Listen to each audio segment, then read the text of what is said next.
Hello everyone! In today's video, I'll show you how to do online check-in with Lufthansa. You can do this on the Lufthansa website, through a web browser on your phone, or with the Lufthansa mobile app. First, go to the Lufthansa website and look for the check-in option, usually found near the flight search bar.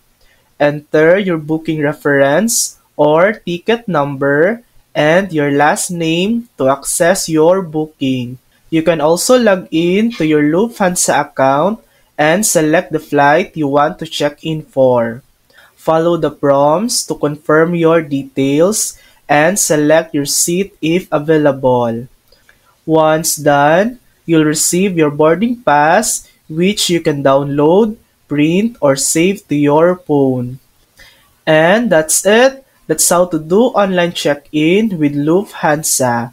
Thanks for watching. If this video helped you, please like and subscribe for more helpful tutorials.